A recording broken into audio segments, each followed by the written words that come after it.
We entered the abandoned medical wing just after midnight, stepping into a hallway that felt colder than the night outside. The lights flickered, the beds were rusted, and every step echoed like someone else was walking behind us. The deeper we went, the longer the hallway seemed to stretch, until a broken door led us into a courtyard that looked centuries old. The buildings around us were covered in vines, their windows shattered, their walls carved with warnings we couldn't understand. Statues stood in the courtyard, tall, robed figures with cracked faces that seemed to watch us from every angle. The air felt heavy, like the whole place was holding its breath. At the center was an ancient stone well. Ivy wrapped around it like veins, and the bucket swayed even though the air was still. When Tasha leaned over the edge, she didn't see water. She saw darkness, deep, pulsing darkness. Then she heard breathing rising from below, slow and heavy, growing louder with every second. The statue seemed to lean toward the well, as if begging whatever was inside to stay asleep. We ran into the nearest building, an old observatory with a shattered dome and a clock tower stuck at La Dias, but the clock wasn't frozen. It was ticking backward. Each tick made the shadows move, stretching across the floor like they were alive. A stone slab inside spoke of a keeper beneath the courtyard, something ancient that woke when time reversed. We followed a narrow path to an alley lined with gargoyle statues. Their eyes seemed to glow in the moonlight as we approached the iron gates at the end. A sign above them warned, "Beyond these gates lies nothing but their grasp." Gates opened on their own, revealing a forest of black trees and absolute silence. We stepped through, and the forest swallowed us. The path vanished. The gates disappeared. Something moved between the trees, a shape with no face, but too many hands. It whispered without a mouth and followed without footsteps. Only one of us made it back to the courtyard, shaking and bleeding. She whispered, "They're not statues, they're watchers. They keep the forest from spreading." Then the well stopped breathing. The clock ticked forward, and the gates began to open again. When the gates began to open again, the air in the courtyard shifted. It felt heavier, almost pressing against our skin. The well behind us let out a faint groan, like something deep inside was turning over. The statues around the courtyard seemed different now. Their heads were tilted, their hands raised slightly, as if they were bracing for whatever was coming through those gates. The last survivor tried to stand, but her legs shook too hard. She kept whispering the same thing over and over. They weren't supposed to wake up. The watchers weren't supposed to move. Her voice cracked as she pointed toward the alley. The gargoyles at the entrance were no longer still. Their wings twitched, their claws scraped the stone. Their eyes glowed brighter than before, like embers waiting for air. The forest beyond the gates pulsed with a dim light, almost like a heartbeat. Shadows moved between the trees, shifting in ways that didn't match any human shape. Something stepped forward, slow and deliberate, stopping just beyond the threshold. It didn't cross into the courtyard. It didn't need to. Its presence alone made the ground tremble. The backward-ticking clock in the observatory suddenly stopped. Then it ticked forward once. Just once. That single tick echoed across the courtyard like a gunshot. The survivor screamed, covering her ears, begging us not to look at the forest, but we couldn't help it. The trees were bending, leaning toward us, as if listening. A voice rose from the well, deep and broken, speaking a language none of us recognized. The statues responded, shifting again, their stone bodies grinding loudly. They weren't guarding the courtyard anymore. They were preparing for something larger. Something older, something that had waited beneath the well for decades. The gates opened fully, and the forest exhaled. A cold wind rushed through the alley, blowing dust and leaves across the courtyard. The survivor whispered one last warning before her voice faded completely. If the forest crosses the gates, the whole place becomes theirs. Then the wind stopped. The forest went silent, and something stepped through the gates. The thing that stepped through the gates didn't move like anything alive. It slid forward, its shape bending with the shadows, its limbs shifting in ways that made our eyes ache. The air around it rippled, like heat rising off pavement, except the temperature dropped with every step it took. The courtyard felt smaller, tighter, as if the buildings were leaning inward to watch. The survivor tried to crawl away, but the creature didn't even look at her. It lifted its head, if that twisted shape could be called a head, and focused on the well. The statues surrounding it trembled, stone grinding against stone, their arms raising higher as if trying to hold something back. The creature paused, listening, and the forest behind it pulsed again, a deep throb that made the ground vibrate. Then the well answered. A low rumble rose from its depths, shaking dust from the courtyard walls. The bucket hanging over the opening swung violently, slamming against the stone. The creature stepped closer, and the rumble grew louder, turning into a roar that didn't sound like any animal. It sounded ancient, angry, awake. The backward ticking clock in the observatory suddenly spun forward, its hands whipping around the face until it landed on a new time, midnight.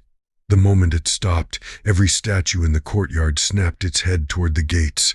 Their hollow eyes glowed faintly, like embers catching fire. The creature froze. For the first time, it looked afraid. The statues moved, stepping off their pedestals with heavy thuds that echoed across the courtyard. Their stone robes dragged across the ground, leaving trails of dust.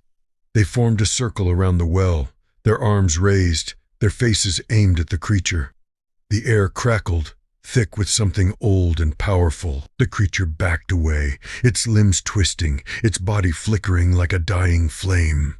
The forest behind it screamed, a sound that tore through the trees and rattled the gates. The creature lunged forward, desperate to escape back into the darkness, but the gates slammed shut with a force that shook the entire courtyard. The statues lowered their arms. The well went silent, and the creature was trapped on our side. It turned toward us slowly, its body reshaping itself into something new, something sharper, something hungry.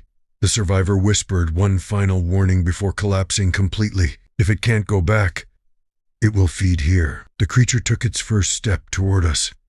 The creature stepped toward us, its body twisting into shapes that didn't belong in our world.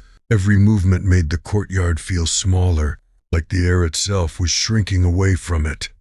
The statues didn't move anymore. They stood frozen, their purpose finished, their ancient duty complete. Whatever they had been guarding was no longer contained. The creature paused, tilting its head toward the well. A faint glow rose from the darkness inside it, soft at first, then brighter, pulsing like a heartbeat. The ground trembled. Dust fell from the broken windows.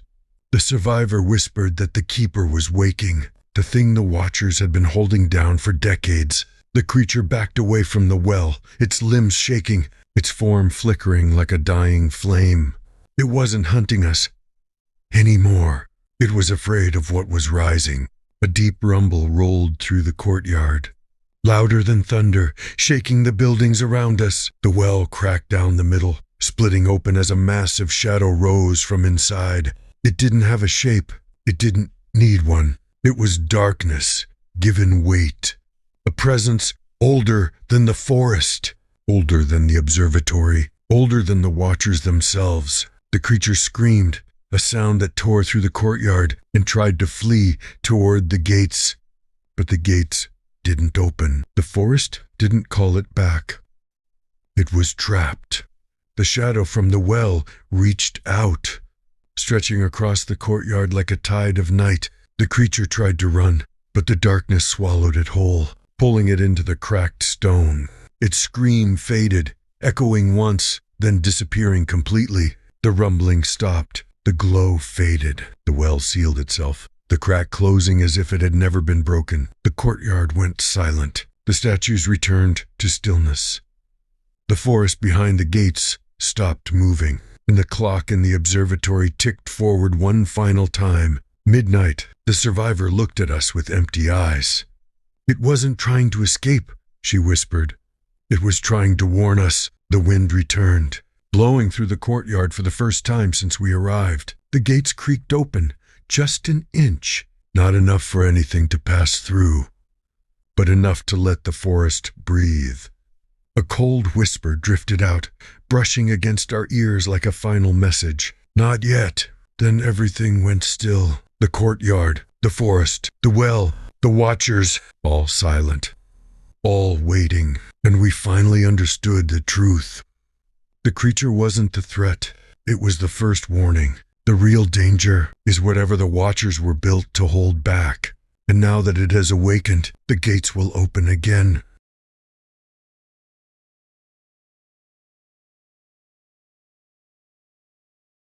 This is Marshal Hawkins, and tonight's tale is called The Pool Party That Never Ended. It began with an invitation nobody remembered sending. A group of friends, Jay, Tasha, Malik, and Bree, were hanging out late one night when a message popped up in their group chat.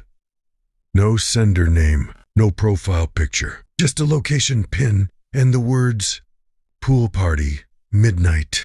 Come celebrate." They laughed at first, thinking one of them was messing around, but the location was familiar. The old community pool on the edge of town, the one that had been shut down for years after a chemical leak. The city never reopened it. Nobody ever went there, but the message felt strange. Like it wasn't a joke, like it was meant for them. So they went. The moon hung low, bright enough to paint the cracked concrete in silver. The gate was unlocked, swinging slightly in the breeze. The pool was filled, but the water was dark, almost black, with patches of green drifting across the surface. The place looked abandoned, but something about it felt alive. The air was heavy, the silence was thick, and every step they took echoed like the pool was listening. Tasha whispered, "Why does it feel like we're being watched?" Nobody answered, because they all felt it too. They didn't know it yet, but the party had already started. Jay wandered toward the deep end, staring into the water. The moonlight barely touched the surface, but he swore he saw movement underneath.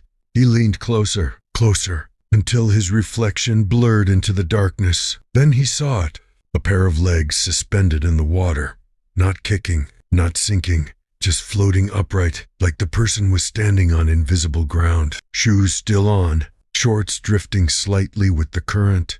Jay stumbled back, heart pounding.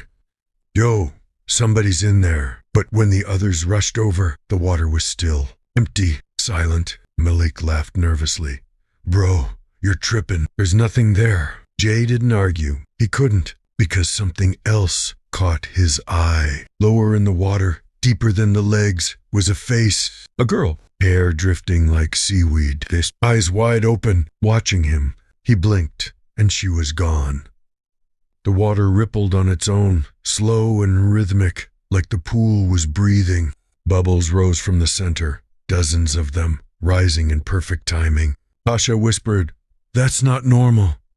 The bubbles grew louder, almost like a voice trying to speak through the water. The air vibrated, the ground trembled, and Jay realized something terrifying.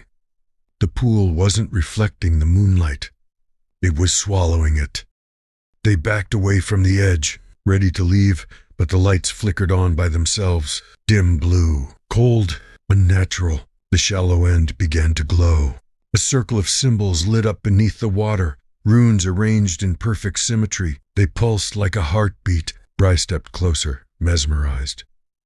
The symbols brightened, the water warmed, and the tiles beneath the surface began to hum. Malik grabbed her arm. "Don't touch that." But the glow spread outward, crawling across the pool floor like veins of light. The humming grew louder, vibrating through the concrete. Then they saw the footprints, wet, fresh, leading away from the pool toward the locker room. But none of them had walked there.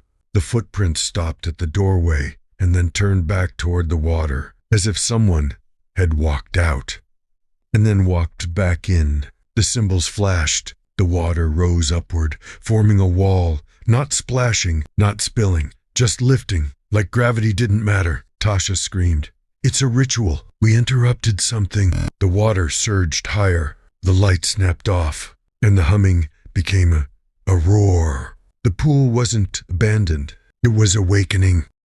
They ran toward the locker room, panic taking over. Inside, a girl was hiding behind a door, wrapped in towels, shaking violently. Her eyes were wide, her voice barely a whisper. "Don't go back out there. They're not human." She pointed toward the pool deck. A figure stood on the diving board, silhouetted against the moon, still, motionless, watching. Another figure sat calmly on a float in the water, drifting in slow circles, not reacting, not speaking, just staring at them with empty eyes. The glowing symbols reached the deep end. The water rose higher, forming shapes, outlines of bodies, as if the pool was sculpting people from liquid. The girl whispered, "They're hosts. They're waiting for us to join the party." The water surged. The float drifted closer. The figure on it smiled, a slow, unnatural smile that didn't reach the eyes. The diving board creaked. The silhouette stepped forward. A voice echoed across the pool, deep and distorted. "Don't leave. The party isn't over. It never ended." The gate slammed shut behind them. The moonlight dimmed, and the water swallowed the last bit of light, as if claiming its guests. Nobody knows what happened after that, but sometimes, late at night, people swear they hear splashing coming from the old pool, and if you listen closely, you can hear laughter, too.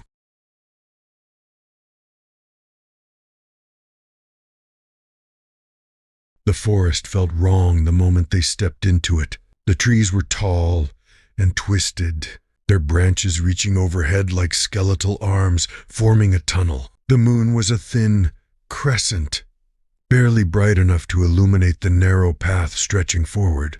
Mist curled around their ankles, drifting across the ground like it had a mind of its own. Malik led the way, insisting this shortcut would get them home faster. Tasha stayed close behind him, uneasy but unwilling to walk alone. Brian and Jay followed, glancing back every few seconds to make sure the entrance was still there. But the deeper they walked, the darker it became. The air felt heavy, thick, almost humming with something unseen. Jay lifted his phone to use the flashlight, but the beam barely cut through the fog. It stretched forward unnaturally far, revealing more twisted trees forming the same endless tunnel. Bry whispered that the forest didn't look like this during the day. Malik shrugged it off, but even he slowed down. The silence was unnatural.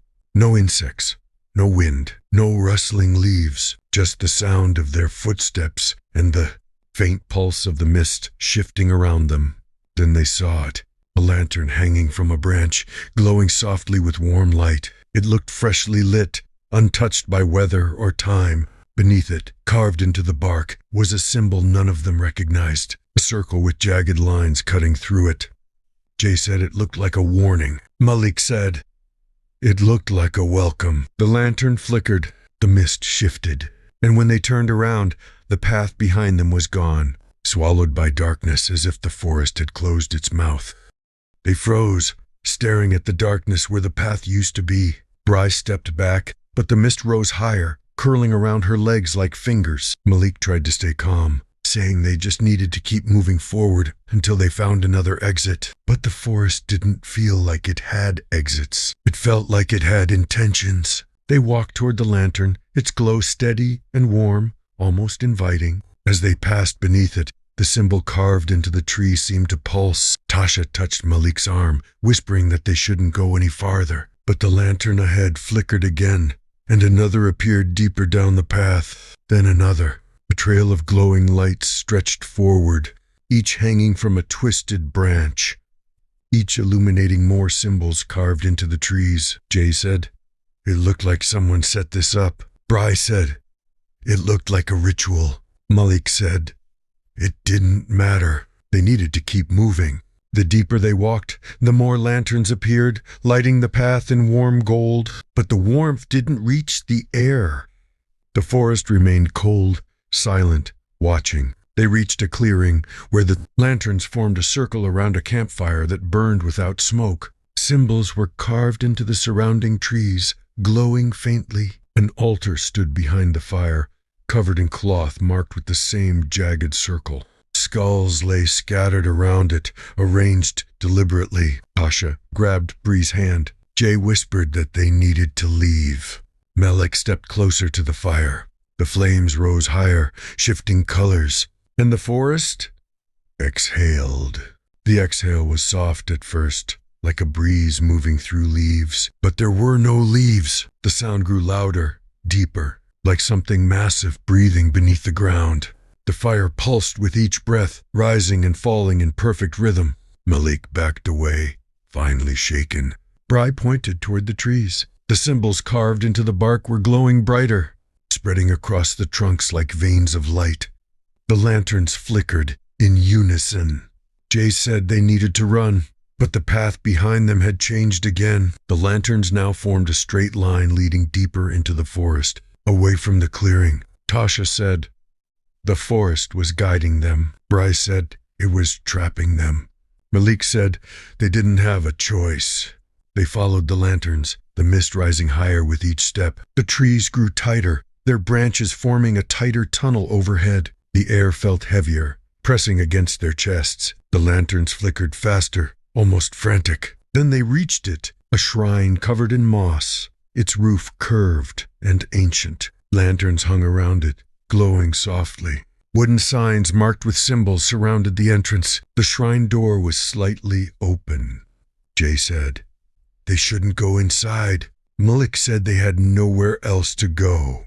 The forest exhaled again, louder, shaking the ground. The shrine lanterns brightened, and the door opened wider on its own.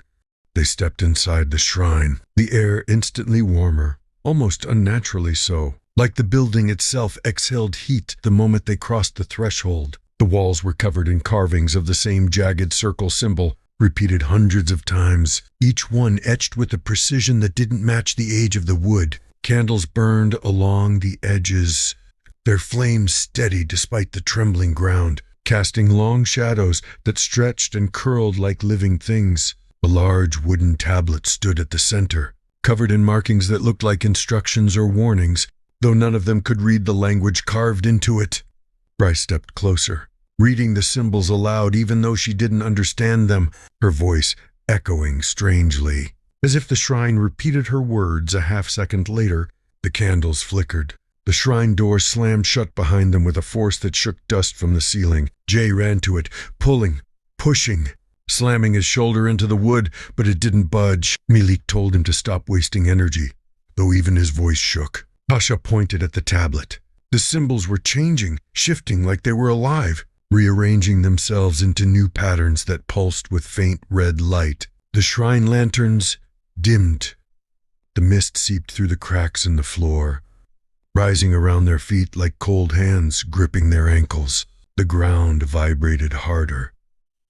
A deep rumble rolling beneath them, like something massive was waking up. Bry whispered that the forest wasn't just alive, it was aware, watching, listening, deciding.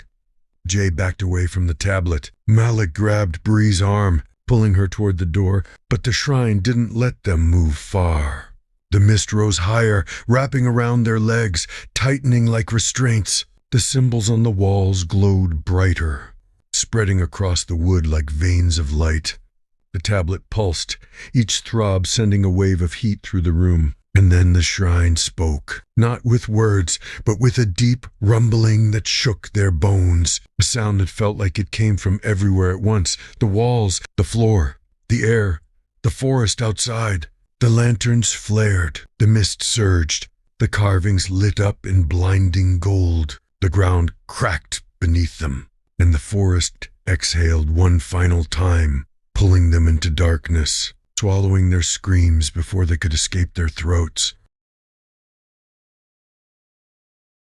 The racetrack looked dead from a distance, but the closer they walked, the more it felt like something was breathing beneath the cracked asphalt. The grandstands leaned over the track like rusted jaws, ready to swallow anything foolish enough to step inside. Malik, Tasha, Bree, and Jay didn't speak as they approached the broken gate. The air was heavy, thick, carrying a smell that wasn't just old rubber and dust, something sour, something rotten, something that didn't belong to a place abandoned by humans. The sun was sinking behind the clouds, turning the sky into a bruised smear of purple and orange. Bry whispered that the place felt wrong.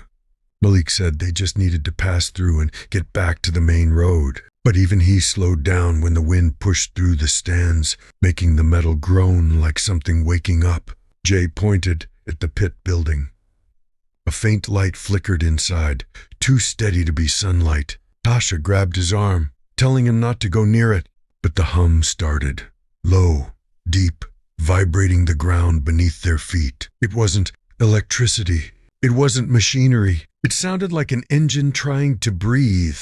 They stepped onto the track. The asphalt was cracked open like old skin, weeds pushing through the wounds. Tires lay scattered everywhere, some stacked neatly, others tossed like someone had left in a hurry.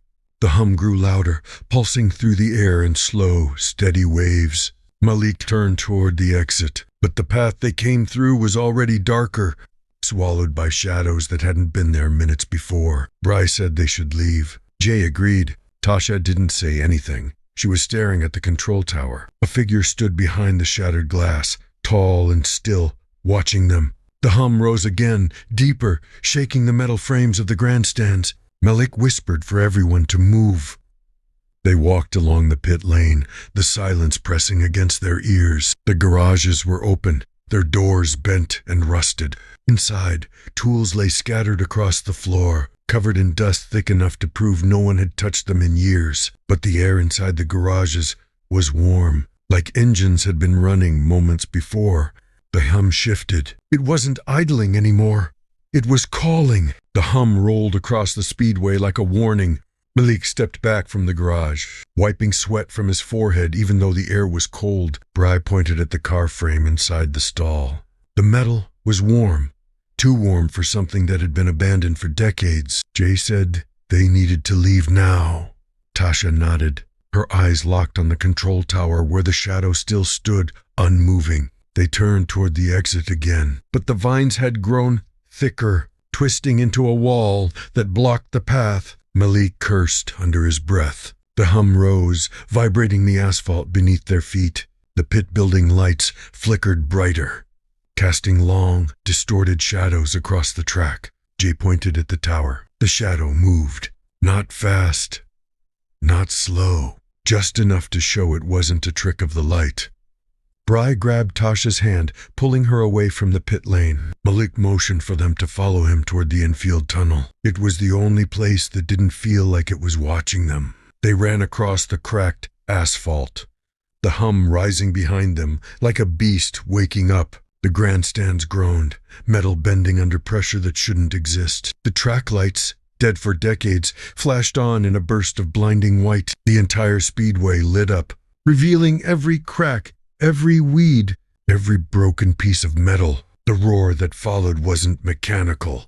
It wasn't human. It was something else entirely. They ducked under a collapsed section of fencing and sprinted into the tunnel. The darkness swallowed them instantly. The air was cold, damp, smelling like mold and old gasoline. Their footsteps echoed off the walls, bouncing back at them like whispers. Bry said. The tunnel felt smaller. Jay said it was just the acoustics. Malik didn't say anything. Tasha kept looking back, expecting the shadow to follow. The hum faded behind them, replaced by a slow, rhythmic thumping, like footsteps, heavy ones. Following them through the tunnel, they burst out of the tunnel into the infield, gasping for air. The grass was tall, overgrown, brushing their knees as they moved. Old sponsor banners flapped in the wind. Their colors faded to ghostly shades. The hum returned, softer now, circling them like a whisper. Bry pointed toward the center of the infield. A car sat there. Not rusted, not broken, not abandoned. A full, pristine race car, its body gleaming under the stadium lights. The number on the side was fresh paint. The tires were new. The cockpit was open, waiting, Jay said. No one could have put that there. Malik said. They weren't alone. Tasha said they needed to run. But Bree stepped closer, drawn to the car like it was calling her. The hum grew louder with each step she took. Malik grabbed her arm, pulling her back. The car's headlights flicked on, blinding them. The engine roared to life, shaking the ground. The roar wasn't mechanical. It sounded like something screaming through metal lungs. The car didn't move. It waited. The roar echoed across the track, bouncing off the grandstands. The shadow appeared again, standing on top of the control tower, its form clearer. Now, tall, thin, bent, watching, waiting. The car's engine revved again, louder, faster, angrier. The lights flickered. The hum became a scream. The infield grass bent outward, flattening in a perfect circle around the car. The air vibrated. The ground cracked. Malik shouted for everyone to run. They sprinted toward the far fence, climbing over broken metal and old tires. The roar followed them, shaking the earth. The lights flickered violently. The shadow moved, gliding down the tower like smoke. They reached the fence, climbing desperately. Bryce slipped, but Jay caught her. Malik pulled Tasha over the top. They dropped to the ground outside the track, running into the woods without looking back. They didn't stop running until the trees swallowed the speedway completely. The hum faded behind them, replaced by the sound of their own breathing. Malik leaned against a tree, trying to steady himself. Bree asked what the track wanted. Jay said, "It wanted them gone." Tasha said, "It wasn't finished." The forest was silent, too silent. No insects, no wind, no rustling leaves, just the faint echo of something mechanical in the distance. Malik said they needed to keep moving. Bry nodded, wiping tears from her eyes. Jay looked back toward the direction of the track. The sky above it pulsed faintly, like the stadium lights were still flickering.